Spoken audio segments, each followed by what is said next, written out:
Good evening and welcome to the webinar in our monthly webinar series for parents. My name is Kathy Thompson and I am the founder of Beyond the Classroom. Since 1998, Beyond the Classroom has been a pioneer in the field of in-home tutoring, setting our standards high and helping students achieve great success with our certified teachers. We continue to set ourselves apart from other tutoring organizations because the student is at the center of our business model. We provide not only one-on-one academic support through tutoring, but we focus on the whole child and those aspects of their lives that affect learning. This is the reason why we host monthly free webinars. This evening we'll find out more about working with the student rather than changing the curriculum with our guest speaker from the Arrowsmith Program. Now I'd like to take this opportunity to introduce tonight's expert, Jessica Poulin. Jessica is an honors graduate from the University of Toronto with a background in neuroscience and French linguistics, and has worked both as an academic teacher and a dean of students for a private school in Toronto for 10 years. She has spent most of her career working with students who struggle with learning and is dedicated to bridging the gap between education and neuroscience. Jessica is currently the Strategic Operations Manager for the Arrowsmith Program, where she oversees major strategic initiatives within the organization, supports research endeavors, and is responsible for supporting business development in North and South America. Jessica meets with parents and professionals from around the world to communicate about the scientific principles and delivery of the Arrowsmith Program and how it can be implemented in educational organizations. I'm thrilled to welcome Jessica, and I'm going to turn it over to her.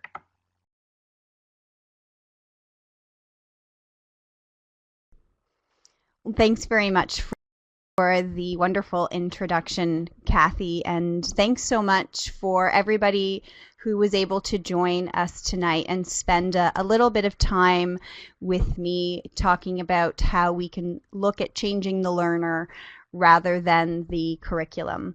Other than having an education background, I'm also a mother of two gorgeous boys, 8 and 5, in our education system, and like so many of you are struggling, to support them and find ways to help them learn and develop and engage with the world around them.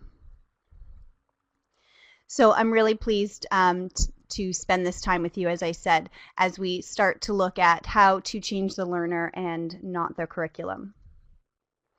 Now, in education, we aim to find innovative approaches to teach our children. The education system and techniques we use that we've used over the years have changed as we've gained knowledge about how we learn, how we store the information we learn, and then apply that to new tasks. As parents and educators, we work tirelessly to support our kids through a variety of ways. We coach them, we share facts with them, we teach them through life experiences, we experiment with them, we read and storytell, we develop material that's leveled and gets progressively more difficult and challenging for them. We teach them how to think and organize their thought. And yet for some, all of our efforts are just not quite enough, and they need extra support. And that's why organizations like Beyond the Classroom are so fabulous, because they really provide tailored support that students need to learn skills or strategies that will hopefully enhance their experience in both the classroom and in life. Now, as we continue to gain insight into learning and the brain, I'm confident that our education system will continue to change for the better. And I believe we're heading in a direction of individualized learning, where we first understand how the student learns. So really understanding their cognitive strengths and weaknesses, and then tailoring both academic and cognitive programs to their learning plan. Now, our special education system today uses a variety of techniques to support our kids, including compensatory tools and technologies used to reduce the impact of a learning difficulty, learning strategies or rules to help remember concepts or processes, or even modifying the content of material to match the strength of the learner. And these accommodations and modification approaches can be very effective for many learners. But of course, there are always non-responders who are just not benefiting from these approaches. Now, if we think historically, it was believed for centuries that the brain was fixed, was unchangeable, hardwired, that we were born with a particular learning capacity, and that could not be changed. Now, as a young child, Barbara Arrowsmith Young, the founder and director of the Arrowsmith Program, was told that she had a mental block, that she would always struggle to learn, meaning that she would have limited choices in life. And Barbara struggled throughout her childhood and early adult life with severe learning difficulties, like so many, and made learning and engaging in the world around her immensely challenging. She struggled to do things like process complex ideas, engage in conversations, and even maintain friendships.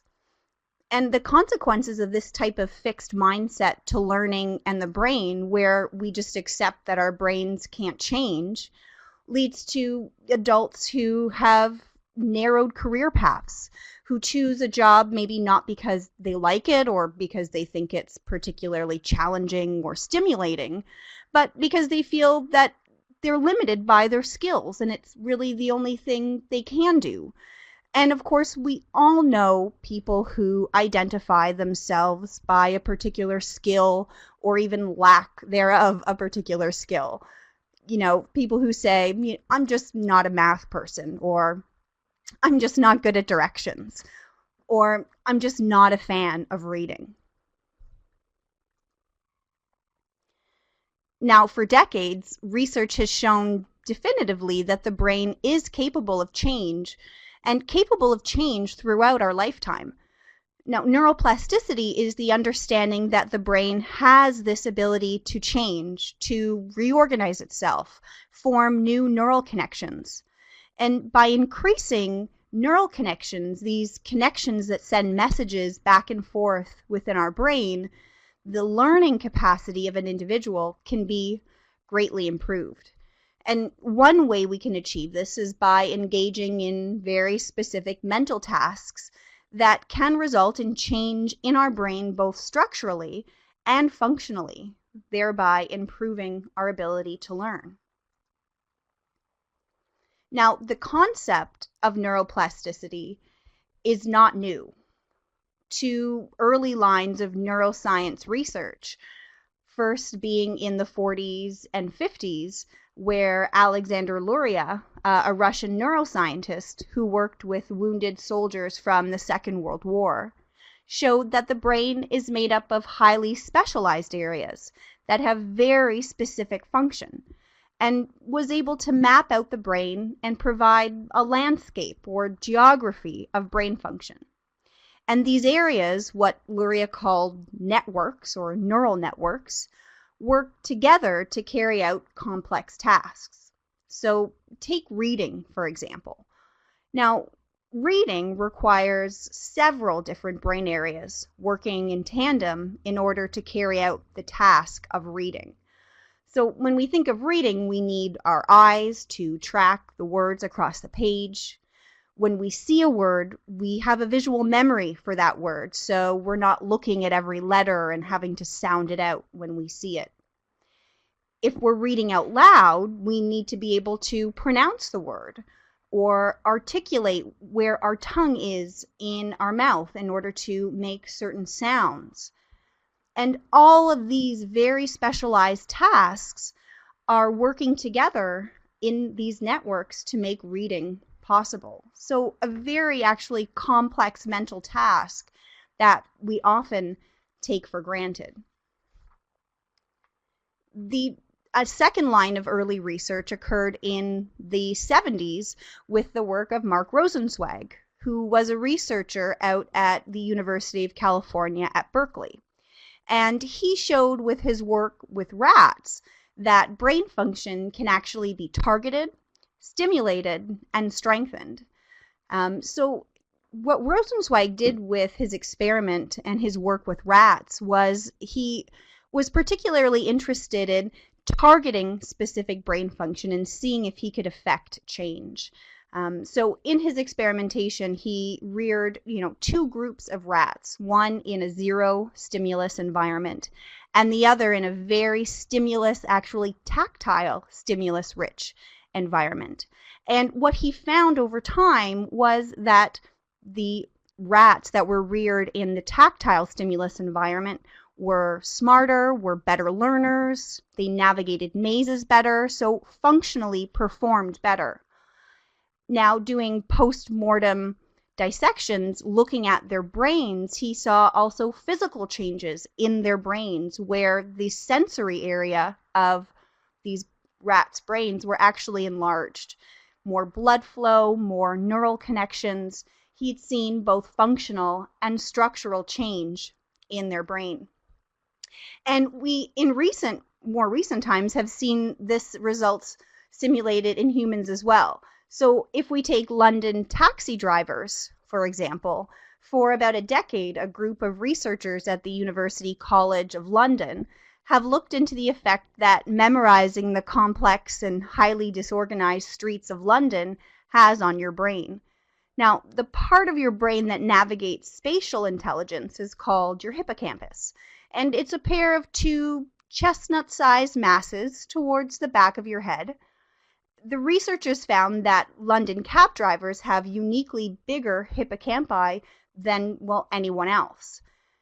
And so this again demonstrates that by engaging in mental tasks that stimulate very specific brain function, that we can change these functions in our brain both structurally and functionally. So we can see improved execution, as the taxi drivers have now this expert knowledge of street navigation in London, and obviously they've seen the changes structurally as well in their brain, which is pretty phenomenal.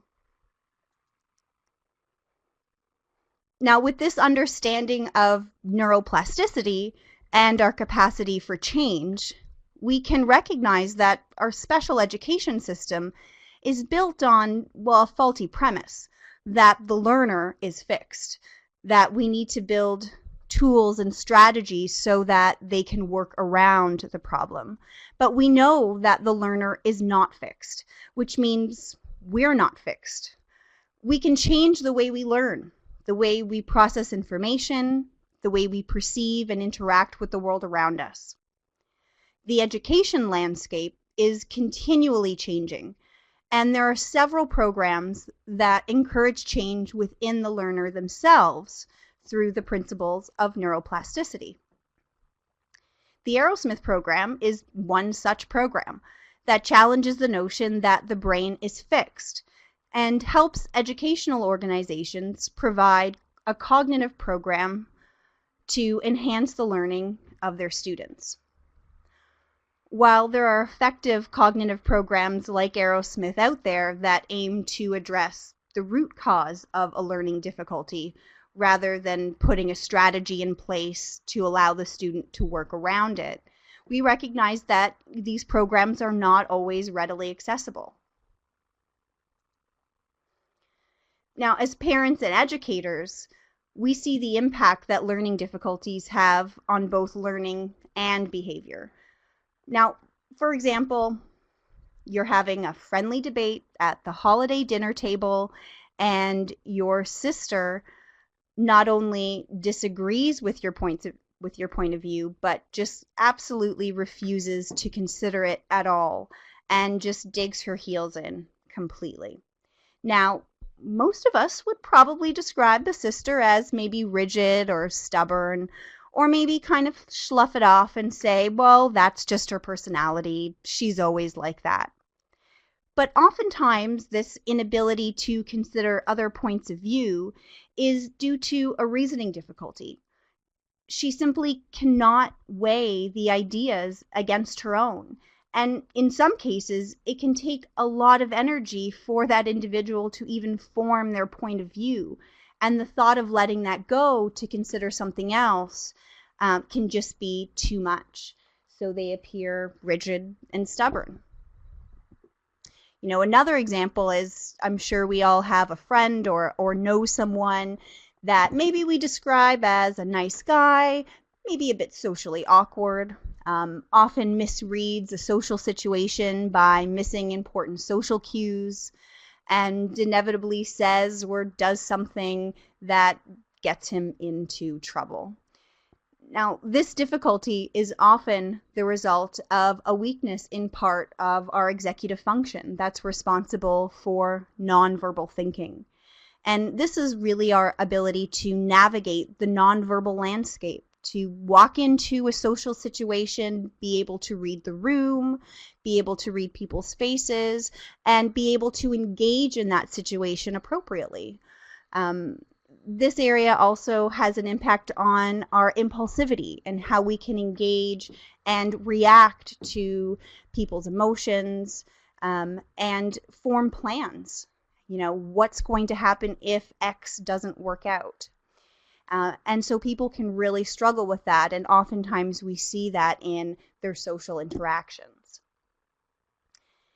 Something I often always hear as well are stories from parents, myself included, frustrated with their children who seem to just not listen. I often hear stories like, I tell him to go to his room and put on his socks and bring his book and his bag to the kitchen. 5 minutes go by and he has his bag, but no books and no socks. And it goes on for another 5 minutes or so until finally, eventually, we do have our socks on and we have our book and we have our bag. But oftentimes we attribute this to laziness or our kids just not listening to us, stuck with their faces in iPads or on YouTube and just totally disengaged with what's going on in the household. But while sometimes that may be true, it's not the case.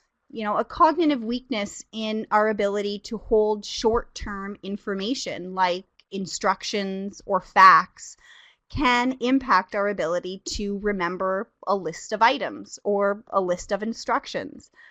I know for myself, I really struggle with this. My husband will send me to the grocery store with a list of 5 items, and they'll come back with 3, or I'll have to call him at least once to remind me of what some of them were, because it's just too much for me to hold in my mind all at once. It's like a sieve. So if we have children like this, or if we're working with students like this, one thing we can do to kind of work around, or at least recognize that it's not that they're being lazy, it's that they actually can't hold that much information, is instead of telling our son to get his socks on and get his book and his bag, instead of all 3, maybe giving them 1 or 2 instructions and see how they can manage with that. One tool that's available to better understand the cognitive strengths and weaknesses of our children and ourselves is the Cognitive Profile Questionnaire that can be found on the arrowsmithschool.org website. Through a series of questions, it provides the individual with a summary of the likely learning strengths and weaknesses they may have. And this understanding or insight into how we learn and engage with the world can really allow us to see how our children are learning and behaving through a cognitive lens. One of the differences between traditional education and cognitive programs like the Arrowsmith program is that cognitive programs are based on the application of neuroscience research and work to strengthen weak cognitive functions in the brain that underlie a range of learning difficulties and learning disabilities. We can apply the principles of neuroplasticity by creating learning tasks that meet 3 important conditions for neuroplastic change. Now, first, the student must be fully engaged in the task that they're in, and their engagement must be sustained for a significant period of time. So ideally around 40 to 45 minutes. Now, having students do a task that's 5 or 10 minutes long or so many of these gaming learning apps like Lumosity that we see that we're playing these 5-minute brain games are not really going to affect permanent cognitive change, although they are stimulating. And additionally, the task must be effortful and novel. So as the student works on the task and becomes a master at that task, we have to incrementally increase that task in its complexity. We want to maintain a level of effort that the student needs to put forward in order for them to achieve that task. But there's always a fine line, of course, because we never want the task to be too difficult that the student's not able to achieve it. But we also don't want it to be too easy that they go on autopilot and they're not putting that effort forward. So that effortful processing is really important. And novelty of the task as well wherever possible. So engaging in learning through materials that are maybe perhaps a little unconventional, or approaching a task using a different sort of convention. Now, as parents and educators who may not have access to cognitive programs, keeping these sorts of principles of neuroplasticity in mind when creating learning tasks can help enhance a student's approach and ability to learn.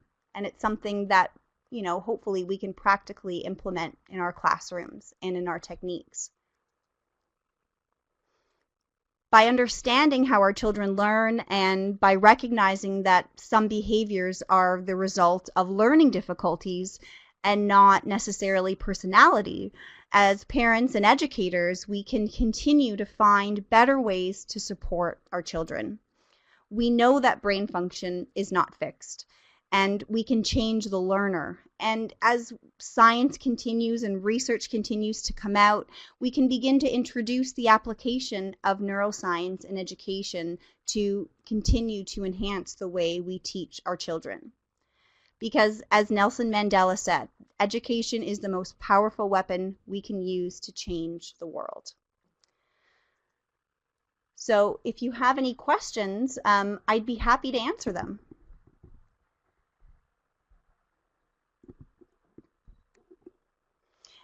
So if you do have any questions, feel free please to type them into the chat box. I forgot to mention, because I won't be able to hear if you are trying to speak through a mic or otherwise.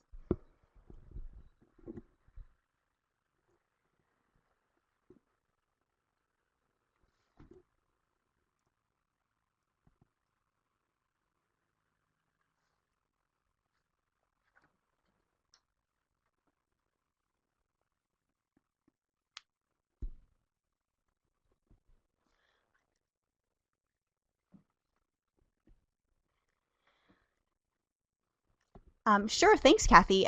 So a little bit more about the Arrowsmith program. So as I mentioned a little bit, the Arrowsmith program is a cognitive program that works to address very specific cognitive functions within the brain to support learning. Barbara Arrowsmith Young has identified 19 different cognitive functions, which we're able to assess and measure the level of functioning in each of those areas. And from the results of that initial assessment, we're able to develop a cognitive program for the students so they can address the areas that are performing weakly and work to strengthen them. A typical program lasts about 3 to 4 years.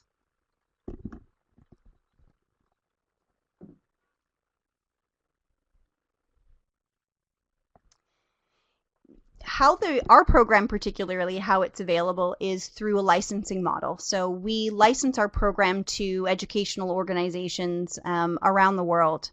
Here in the GTA area, the TCDSB, the Toronto District Catholic School Board, has had our program for over 15 years. So students in that board are accessing it through, those particular channels through the IEPs.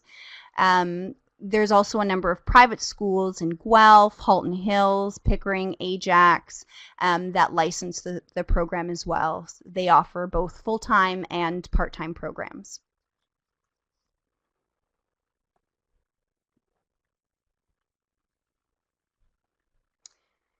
Yeah, thanks, Kathy. It is fantastic. We're just really excited about the idea of introducing neuroscience and the concepts of neuroplasticity into education to support learning. You know, we're one of many cognitive programs. We're probably one of the most holistic programs as we address a range of learning functions. But certainly, just to see this introduction and injection of these types of cognitive programs in education is something we feel really passionate about.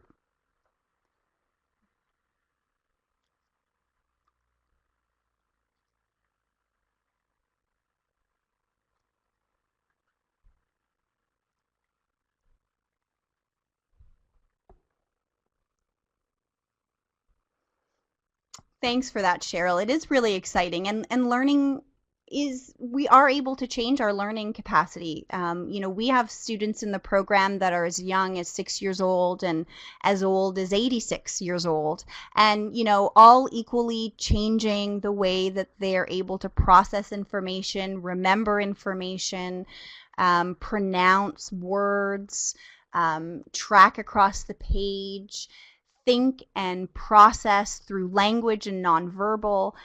So it's really remarkable and exciting.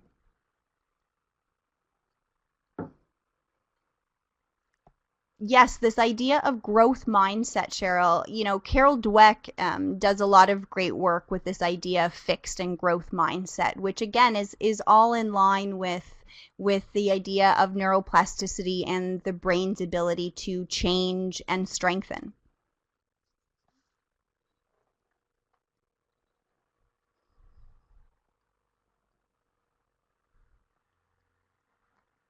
Thanks very much, Cheryl.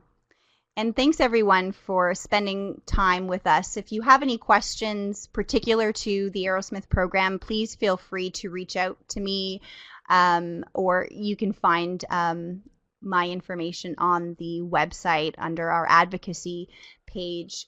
But the more we can do to further neuroscience and education, the closer and further we're going to come to finding more innovative ways to support our children and their learning. So thanks again and have a good night. I'm going to turn it back over to Kathy.